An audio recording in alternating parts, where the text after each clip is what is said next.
말씀의 제목이 앞에 화면에 있습니다. 우리 노란색 글씨 함께 읽고 말씀 나누겠습니다. 시작. 섬김을 향한 관심과 추진력으로 라는 제목으로 함께 말씀 나누겠습니다. 옆에 있는 분들 오늘도 이렇게 축복할까요? 당신은 하나님의 기쁨입니다. 이렇게 축복합니다. 당신은 하나님의 기쁨입니다. 당신은 하나님의 기쁨입니다. 당신은 하나님의 기쁨입니다. 아멘. 오늘도 말씀 듣는 가운데, 예배하는 가운데 하나님이 나를 기뻐하신다는 그 사실만으로도 우리 마음에 힘이 나고 또 기쁨이 넘쳐나는 시간 되었으면 좋겠습니다. 마태복음 20장 말씀을 계속해서 살펴보고 있는데요, 오늘 말씀도 우리가 잘 아는 말씀 중에 하나입니다. 이 전의 말씀은 예수님께서 제자들을 무리 중에서 따로 부르셔서 예루살렘으로 이동하는 길 위에서 우리가 소위 말하는 순환 예고를 선포해 주셨습니다. 이방인에게 붙잡힐 것이며 또한 로마의 손에서 넘겨져서 조롱과 채찍질을 당하고 십자가에 못 박혀 죽게 될 것이지만 3일 만에 다시 살아날 것이다 라고 이렇게 예언해 주셨습니다. 이것을 우리가 순환 예고라고 하는데, 벌써 이 순환 예고는요 20장 말씀의 세 번째 순환 예고입니다. 그러니까 예수님의 첫 번째 순환 예고부터 지금까지 세 번째 순환 예고까지 점점 예수님의 발걸음은 십자가와 가까워지고 있는 길 위에 있습니다. 그래서 지금 점점 분위기가 무거워져 가고 있고 또 엄중한 분위기 가운데로 이끌어져 가고 있다는 것을 이 세 번째 순환 예고를 통해서 우리들에게 가르쳐 줍니다. 그런데 예수님은 이렇게 세 번이나 반복해서 내가 순환받고 십자가에 달려 죽었다가 3일 만에 부활할 것이다 라고 하는 이것을 앞으로 일어날 것을 단순히 예고하는 것을 넘어서서 이 순환 예고를 하면서 우리 지난주에 살펴봤던 것처럼 예수님의 제자라면 어떠한 길을 걸어가야 하는가라고 하는 제자도에 대한 원리와 개념들을 이 순환 예고에 가득 담아 놓으시면서 앞으로 예수님이 걸어갈 길을 따라올 제자들을 가르치고 또 인도하고 계시는 모습을 이 순환 예고의 말씀을 통해서 살펴봤습니다.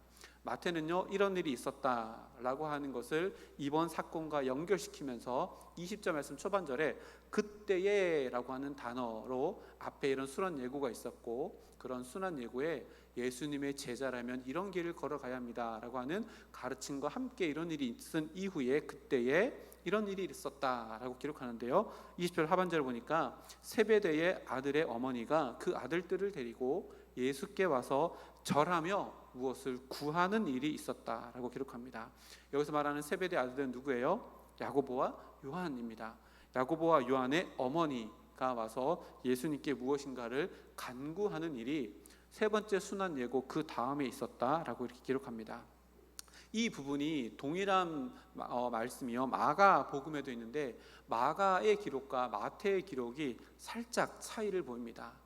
마가가 기록해 놓은 모습을 보면요 10장 35절 마가복음 10장 35절 말씀 보면 세베대의 아들 야고보와 요한이 주께 나와 라고 이렇게 기록합니다. 그래서 마가의 기록에 보면 어머니가 등장하지 않고 제자들 야고보와 요한이 직접 예수님께 이야기했다라고 기록을 하고 있고, 오늘 살펴봤던 것처럼 마태는 이들의 어머니가 와서 예수님께 요청했다라고 이렇게 기록하고 있습니다. 이 두 개의 차이는요 사실의 차이가 아니라 이 글을 기록하는 의도, 스타일의 차이입니다. 마가가 직접적으로 이 두 제자의 이름을 거론한 것은요 이 두 제자가 직접적으로 잘못하고 있었다라고 하는 것을 강조하기 위해서 어머니를 등장시키지 않고 이 두 제자의 이름을 그대로 명시합니다. 그러니까요 어머니가 그 자리에 있었다는 것은 분명합니다. 왜냐하면 마태가 거짓말을 기록하지 않았을 거니까요.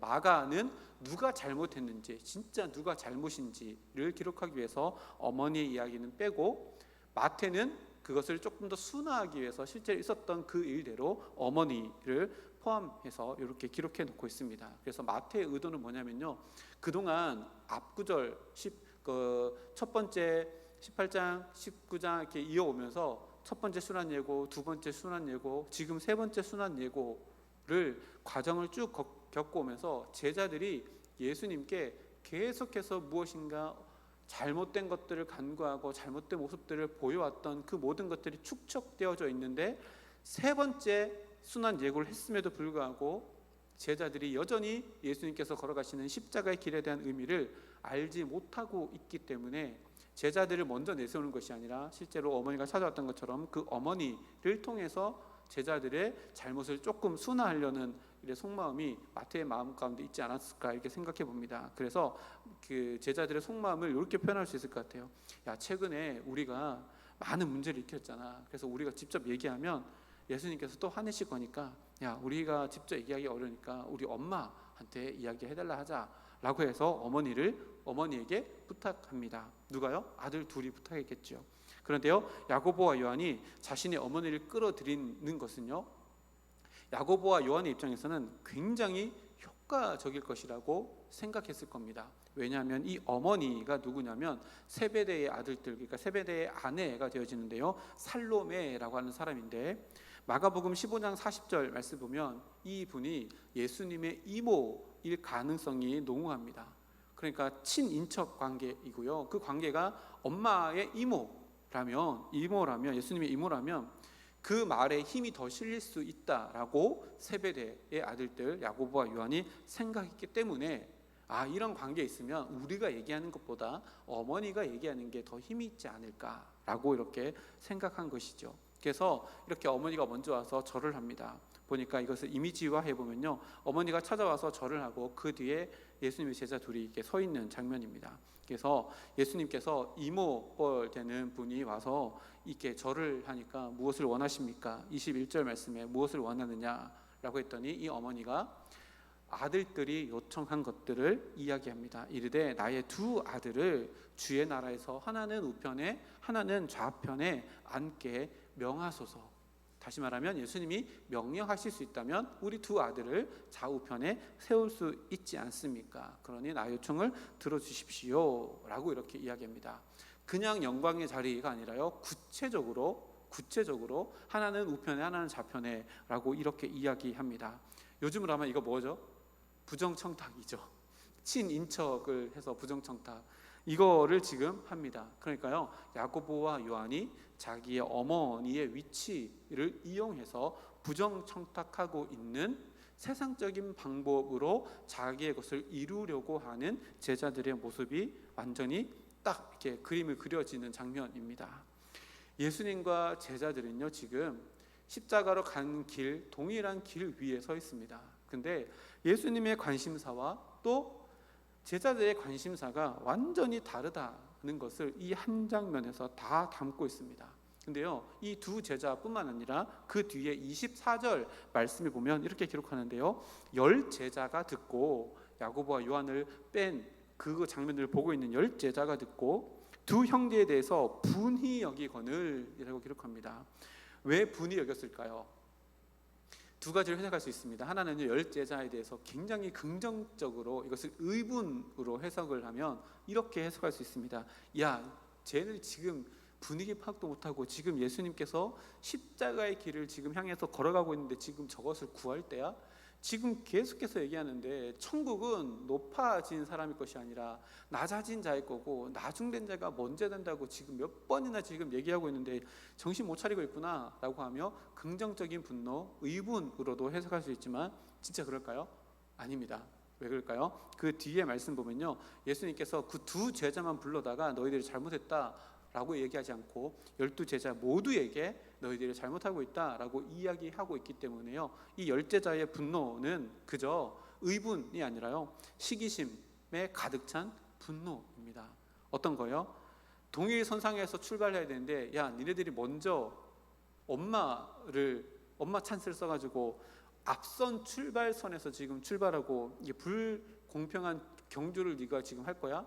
야, 자리는 2개밖에 없는데 12명이잖아. 근데 네가 이렇게 앞서서 출발하면 이거는 정당한 게 아니지 라고 하는 경쟁심, 시기심, 욕심, 이런 것들이 가득 차 있는 마음으로 지금 10 제자도 뭐하고 있어요? 분노하고 있습니다. 그러니까 먼저 찾아간 야고보와 요한이나 그리고 세상의 방법을 써서 앞선 출발점에 서기 위해서 있었던 두 사람이나 앞서지 못하고 친척 관계도 없고 아무런 인맥도 없는 10 제자나 그들의 마음 가운데 있는 것은 온통 하나입니다. 뭐예요? 예수님 옆자리, 높은 자리, 12 제자보다 더 높은 자리에 대한 관심으로 가득 차 있다는 것을 이야기합니다. 여기서 오늘 말씀의 핵심을 함께 나누려고 하는데요, 잠깐 생각해 볼 게 뭐냐면 관심이라고 하는 겁니다. 지금 예수님의 관심은요, 온통 이 땅 가운데 오셔서 행해야 될 가장 큰 사역인 십자가에 향해 있습니다. 그리고 그 길 위에 있습니다. 근데 동일한 그 길 위에 제자들은요, 전혀 다른 곳에 관심을 두고 있습니다. 관심이라고 하는 단어를 국어 사전에 찾아보니까 이렇게 나옵니다. 주의를 기울이는 것, 어떤 대상에 대해 관심을 가지고 그것을 주목하거나 생각하는 행위 또는 상태라고 이렇게 이야기합니다. 관심이라고 하는 것이요, 얼마나 중요한가를 오늘 살펴보려고 하는데, 우리 마음 가운데 어떤 관심이 있잖아요. 그 관심은 무엇을 먹고 자라날까요? 첫 번째는요, 우리의 생각입니다. 관심은 우리의 생각을 잡아먹고요, 그 관심을 점점 더 우리 마음속에서 키워나갑니다. 생각을 먹어서 그 관심사 이외의 모든 것들은 다 부차적인 것으로 만들어 버리는 것이요, 관심이고요. 그리고 관심은 우리의 생각을 지배합니다. 이것에 관심이 있으면 온통 이것만으로 가득 차 있고 다른 것들은 다 부차적인 것들로 다 치부해 버리는, 우선순위를 결정해 버리는 것이요, 이 관심이라고 하는 겁니다. 저는 별로 관심 없지만요, 낚시 좋아하시는 분들은 낚시에 온통 관심이 있습니다. 유튜브를 봐도 낚시만 봅니다. 골프 좋아하시는 분은 골프만 봅니다. 그리고 스포츠 좋아하면 스포츠 그것만 보지요. 그 관심사가 머릿속에 있으면요, 우리의 생각을 잡아먹고 그 관심사는 점점 더 커지고 다른 모든 것들은 다 부차적인 것들로 만들어 보는 것이요, 관심입니다. 그리고 관심은 또 뭘 먹고 자랄까요? 우리 에너지를 먹고 관심은 점점 더 자라납니다. 어떤 에너지일까요? 생각도 에너지지요. 감정도 에너지입니다. 내가 가지고 있는 능력, 달란트도 에너지입니다. 내가 가지고 있는 관계도 에너지입니다. 지금 야고보서는 관계라고 하는 에너지도 지금 사용하고 있는 거죠. 이 모든 것들을 다 잡아먹고 우리 안에서 계속해서 비대해져가고 커져가는 게 뭐냐면 우리의 관심사입니다. 그래서 우리가 무엇인가 관심을 가지고 있다라고 하는 것은요, 내 생각을 무엇이 갉아먹고 있는가, 우리가 무엇인가 관심사를 가지고 있다면요, 내가 가지고 있는 에너지를 거기에 소비하고 있다는 것을 이야기합니다. 그리고요, 이 관심사는요, 굉장히 강력한 추진력을 가지고 있습니다. 이것을 최우선시하고요, 다른 모든 것들은 다 부차적으로 만들어버리고 그 관심사에 올인하여서 엄청난 추진력으로 물불 안 가리고 거기에 우리의 모든 것들을 다 소비하고 낭비하게 하는 것이 우리가 가지고 있는 관심사라고 이렇게 정리할 수 있습니다. 관계라는 에너지도 그렇고요. 그리고 오늘 야고보와 요한도 보면 다른 제자들보다 어머니라고 하는 예수님과의 관계라는 에너지가 있기 때문에 그거를 가지고 제자들보다 먼저 행동하는 에너지도 사용하고 있고, 이것을 하기 위해서 얼마나 머리 많은 생각과 자기의 능력을 굴렸을까요? 이 모든 것들을 다 에너지를 쏟아서 지금 관심사 뭐예요? 예수님의 옆자리 에 대한 관심사, 그리고 다른 것들은 다 부수적인 겁니다. 그 부수적인 것에 무엇이 있어요? 예수님도 포함되고요, 자기와 3년 동안 같이 했었던 10 제자도 포함되고 다 부수적인 것들로 그 자리를 바라보는 관심 때문에 다 부수적인 것들로 바꿔버리고 엄청난 추진력으로 막 나아갑니다. 우리나라에서 인공위성을 쌓으려는데 이름이 누리호잖아요. 제가 검색을 해봤거든요. 누리호의 연료가 뭘까 검색해봤더니 케로신이라고 하는 등유고 액화산소를 같이 사용한대요. 근데 이게 몇 톤이나 들까 검색해봤더니 정확한 그 연료 용량은 나오지 않았더라고요. 근데 어떤 곳에서는 이렇게 4단계로 추진체가 있는데 전체를 다 하면 30톤 이상이 될 것이다. 가격으로 하면 어마어마하겠죠. 그렇죠? 우리의 관심사는요, 마치 대극권을 뚫고 우주로 쏘아 올리는 로켓과 비슷합니다. 엄청난 에너지를 소비하고요, 그 곳만 향하여서 달려가는 것이 우리가 가지고 있는 관심사라고 할 수 있습니다. 그래서요, 우리가 가진 관심사는요, 우리에게 엄청난 것을 소비하게 하고 우리 머릿속을 가득 채울 뿐만 아니라 그 소비한 것을 가지고 엄청난 추진력을 가지고 쭉쭉 뻗어나간다는 것을 우리가 알게 되어집니다. 야고보와 요한 10 제자의 모습을 보면서 우리는 보게 되어집니다. 그래서 오늘 하루를 살아갈 때 내가 가지고 있는 관심사가 무엇인가를 점검해 보는 것은요, 너무나도 중요합니다.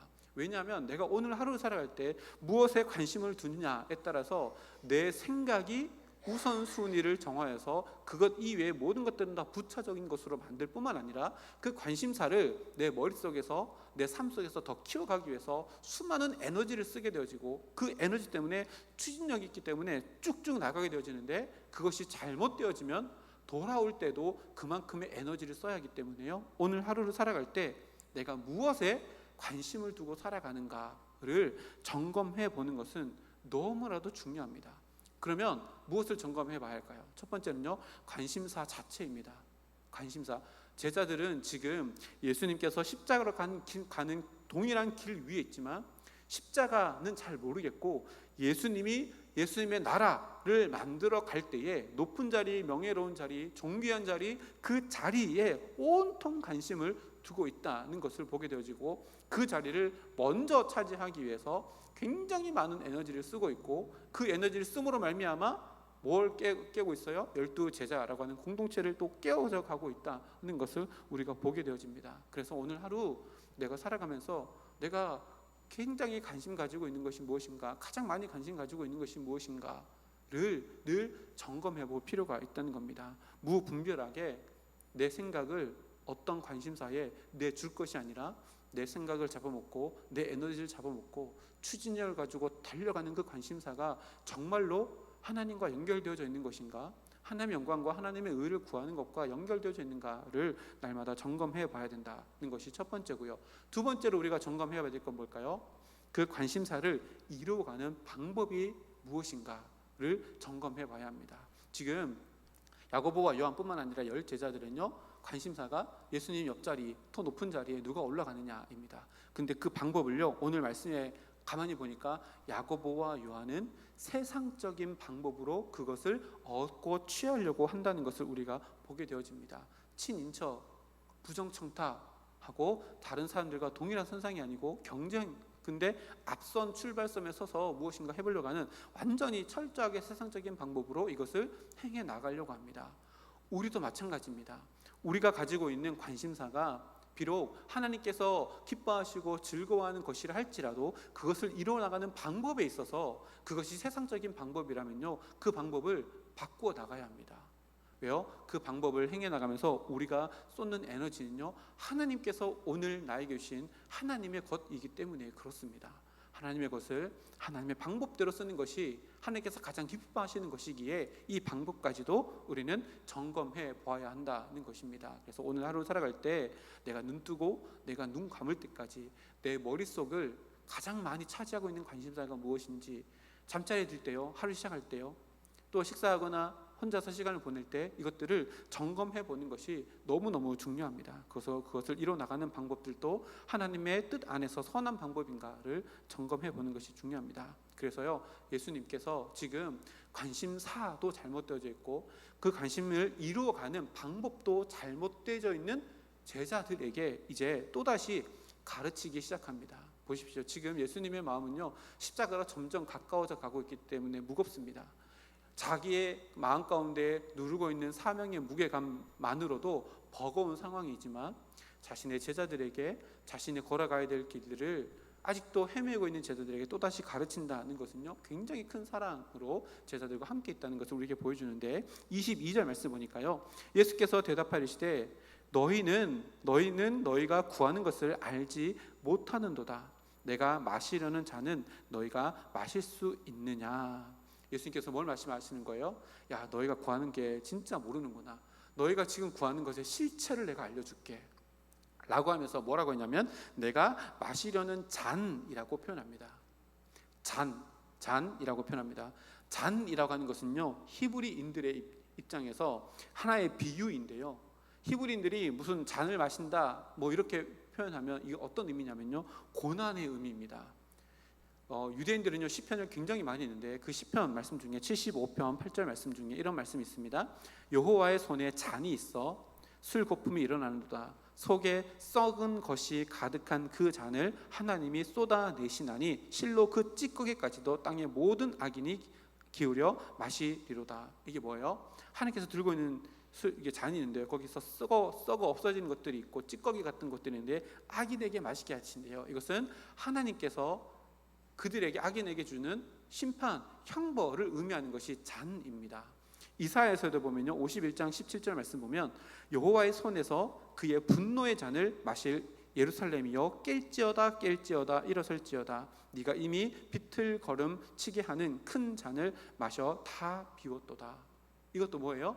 고난의 잔입니다. 그래서요, 이 유대인들에게 있어서 히브리인들에게 있어서 잔이라고 하는 이 비유는 이 꼴 고난의 잔, 십자가의 잔 이런 것들을 의미합니다. 그래서 예수님께서 야, 니네들이 진짜 구하는 나의 왼쪽, 나의 오른쪽 자리가 어떤 자리인지 아느냐? 그것은 고난의 자리야. 쓰디쓴 십자가의 자리야. 고통의 자리야. 근데 너희들을 알고 구하는 거냐? 그 실체를 딱 이야기합니다. 근데 제자들이 뭐라고 해요? 예, 마실 수 있습니다. 왜 이렇게 대답할 수밖에 없을까요? 왜 이렇게 대답할 수밖에 없을까요?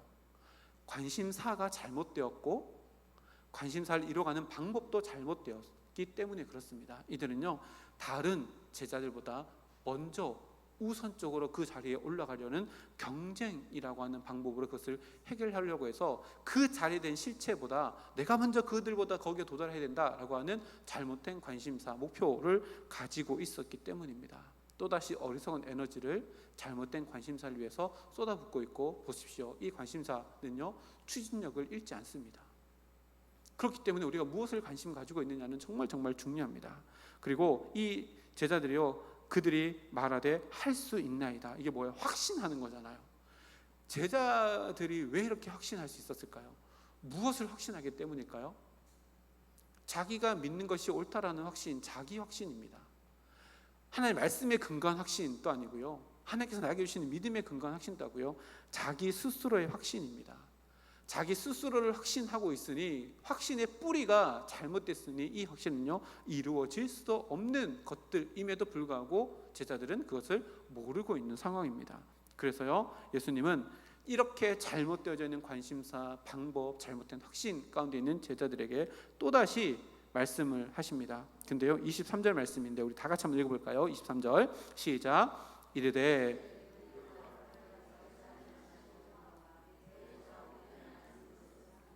주는 것이 아니라 내 아버지께서 누구를 위하여 예비하셨든지 그들이 얻을 것이니라. 아멘.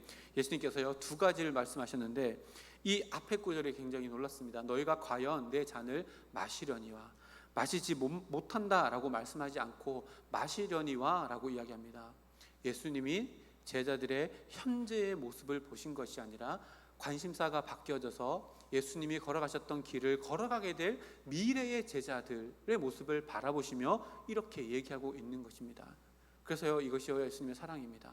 지금 우리가 잘못된 관심사를 가지고 살아가고 잘못된 방법으로 그것을 이루어 살아가고 있다 할지라도 예수님은요, 하나님은요 지금 우리의 모습을 보고 좌절하는 것이 아니라 예수님의 능력 안에서 바뀌어지게 될 우리들의 모습을 보고 미리 이렇게 선포하십니다. 그래서 12제자는 우리가 다 알듯이 요한은 반모섬에서 유배되어서 오랫동안 살고 있었지만 모든 제자들은 다 순교함으로 말미암아 예수님께서 걸어가셨던 그 잔을 실제로 다 마시는 인생을 살았다는 것을 우리가 압니다. 그래서 이것은요 예수님 제자들의 현재의 모습이 아니라 제자들의 미래의 모습을 보며 선포하시는 모습이고, 또 한 가지를 말씀하시는데 아버지께서, 그러니까 내가 명해서 너희가 오른쪽 왼쪽 자리에 하는 것이 아니라 그것은 하나님께서, 아버지께서 너희에게 예비해 주시는 자리가 될 것이다. 그것은 나의 권한이 아니라 아버지의 권한이다 라고 하는 것까지도 말씀해 주십니다. 분명히 하나님과 아들인 자기의 권한을 분명히 구분하여서 제자들에게 가르쳐주죠. 그리고 재미있는 것은요, 이미 예수님께서는 19장 28절 말씀에 보면 약속해 주신 말씀이 있습니다. 그게 뭐냐면요, 예수께서 이르시되 내가 진실로 너에게 이르노니 세상이 새롭게 되어 인자가 자기 영광의 보좌에 앉을 때에 나를 따르는 너희도 12보좌에 앉아 이스라엘 12지파를 심판하게 하리라 라고 약속해 주셨습니다. 이미 12보좌를 하나님께서 예비해 주셨으니 너희가 거기 앉게 될 것이다 약속해 주셨지만 그것조차도 잊어버렸습니다. 왜요? 제자들의 관심사가 이게 아니었기 때문에 그렇습니다. 눈에 보이는 예수님의 왕국, 다윗의 왕국에 예수님의 왕좌의 옆에, 양옆에 있는 그 자리였기 때문에 이 하늘의 보좌는요, 눈에 보이지 않잖아요. 관심사에서 멀어졌기 때문이지요. 그런데 이 보좌는 제자들의 잘못된 관심사를 바꾸지 못했고, 지금 예수님께 잘못된 관심사로, 잘못된 관심사를 향한 방법으로 예수님 앞에 서 있다는 것을 우리가 보게 되어집니다. 그래서 예수님은요, 지금 잘못된 관심사로 에너지를 낭비하고 있는 제자들을 되돌이키기 위해서 또다시 25절부터 27절까지 제자도에 대해서 다시 한번 말씀해 주시는데요, 우리 길지만 다 같이 한번 읽어보겠습니다. 시작. 예수께서 제자들을 불러다가 이르시되 이방인의 집권자들이 그들을 임의로 주관하고 그 고관들이 그들에게 권세를 부리는 줄을 너희가 알거니와 너희 중에는 그렇지 않아야 하나니 너희 중에 누구든지 크고자 하는 자는 너희를 섬기는 자가 되고 너희 중에 누구든지 으뜸이 되고자 하는 자는 너희 중에 종이 되어야 하리라. 아멘.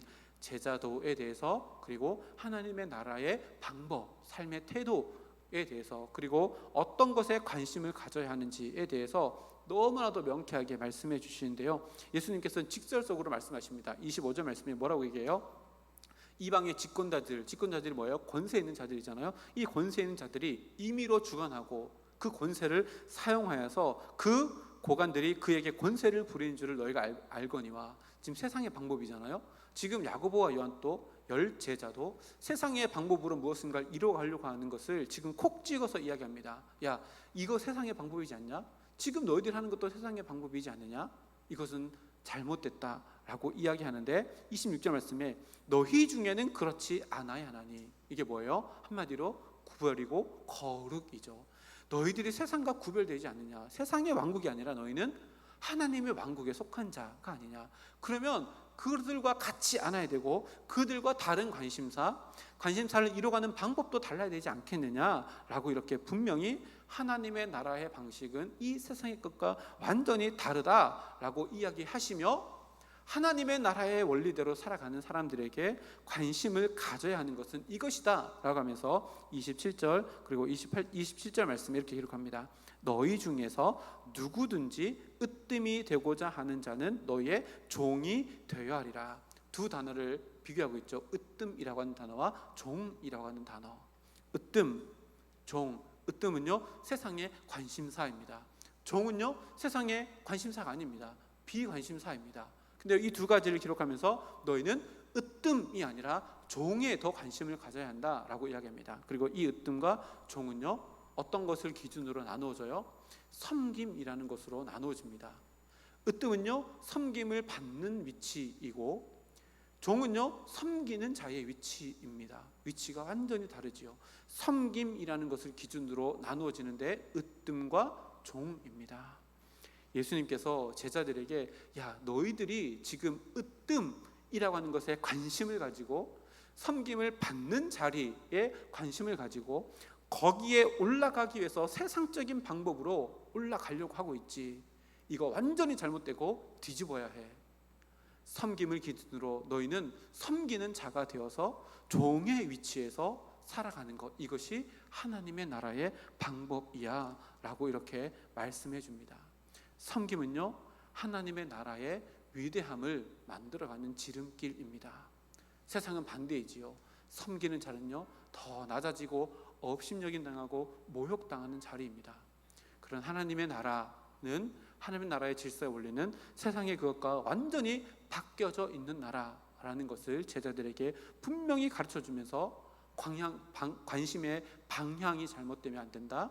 관심을 위해서 에너지를 쏟을 때 으뜸이 되기 위해서가 아니라 섬기기 위해서 그 에너지를 소비해야 되고, 으뜸이 되기 위한 추진력으로 오늘 하루를 살아가는 것이 아니라 섬기기 위해서 종의 위치로 낮아지기 위해서 너의 삶의 추진력을 사용해야 된다라고 이야기하고 계신 겁니다. 세상은요, 더 많이 가짐, 그리고 높아짐, 그리고 남들보다 앞서감으로 으뜸의 자리를 차지하려고 하는 관심사로 살아가지만, 하나님의 나라는 도리어 나에게 것을 내어주고 또한 낮은 곳에서 그들을 섬겨줌으로 하나님의 나라는 확장되어지니 너희들의 관심사를 여기에 두어야 한다라고 말씀하고 계시는 겁니다. 하루하루를 살아갑니다. 하루하루 살아갈 때요, 우리의 관심사가 이 섬김의 낮아짐의 자리라면 달라지는 부분들이 분명히 있지 않을까요?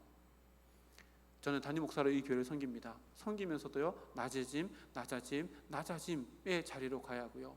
가정에서는 제가 잘 못하지만 가정에서도 계속 낮아짐의 위치로 가기 위해서 관심사를 두고 내 에너지를 쏟으며 추진력을 가지고 살아간다면 하나님께서 나를 보내신 그 자리에 무엇이 세워질까요? 하나님의 나라가 견고하게 확장되어져 간다라고 말씀하십니다. 그래서요, 우리가 이렇게 살아가면 목사님, 그런데 그렇게 살아가면 세상 가운데 너무 서글프지 않아요?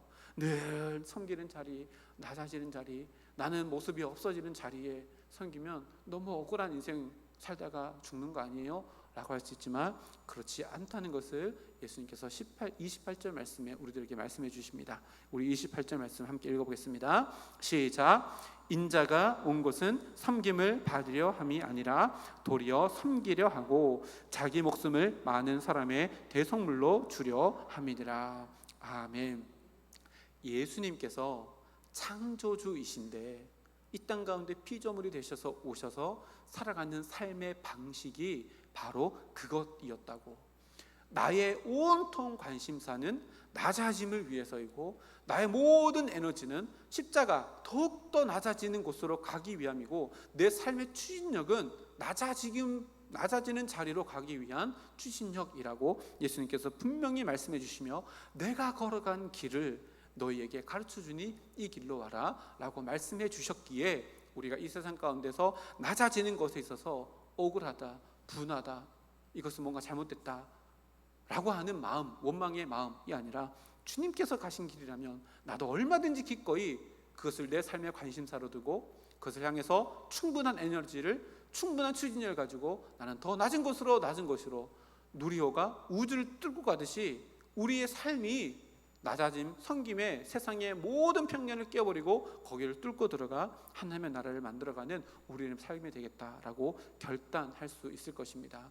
우리가 이렇게 할 수 있는 것은요, 예수님이 섬김의 자리, 낮아짐의 자리, 그곳에서 십자가를 죽으셔서 대속제물이 되신 그 자리가 끝이 아니라 3일 만에 살아나셔서 부활의 영광을 입으셨다는 것으로 첫 열매가 되셨기에 우리의 낮아짐은요, 낮아짐으로 절대 끝나지 않는다고 예수님께서 약속해 주시는 말씀이 바로 이 말씀이기도 합니다. 우리 되면요, 예수님께서 낮아지셨기 때문에, 십자가를 지셨기 때문에 우리가 지금 우리 된 존재로 살아갑니다. 사도 바울도 고백합니다. 나의 나됨은 오직 하나님의 은혜 때문이라고. 그 낮아짐의 추진력으로 십자가를 지셨던 예수님의 섬김이 없었다면 우리는 지금 이 자리에 있을 수 없음을 늘 기억하며 우리의 관심사도 그 위대한 섬김의 자리, 위대한 낮아짐의 자리에 우리 모든 관심을 두고 그곳을 향하는 모든 에너지를 쏟아 예수님께서 십자가로 하는 추진력, 그 어떠한 것도 그것을 멈추지 못했던 것처럼 우리도 더 낮은 곳으로 갈 수 있는 우리 모두가 되기를 주님의 이름으로 축복합니다. 그래서 오늘 밤에 주무실 때 오늘 하루 내 삶 가운데 관심사가 뭐였을까? 내일 하루, 오늘이라는 시간이 또다시 눈 떠질 때 오늘 하루 나는 무엇에 관심을 가지고 살아갈까? 예수님이 그러셨던 것처럼 섬김의 자리가 있다며 그것을 향해 나아가는 추진력을 잊지 아니하고 예수님처럼 살아가야지. 섬김의 그 자리가 내게 기쁨이 되고 섬김의 자리가 보여질 때 내 마음에 설렘이 있고 내 심장이 뛰는 이유는 그 섬김의 자리를 향해 나아가기 위해서다라고 하는 것을 늘 기억하며 매일매일의 삶을 살아가며 내 삶 가운데 섬김을 통해서 이루어지는 하나님의 나라를 만들어가는 하나님의 동력자 된 우리 모두가 되기를 주님의 이름으로 축복합니다. 함께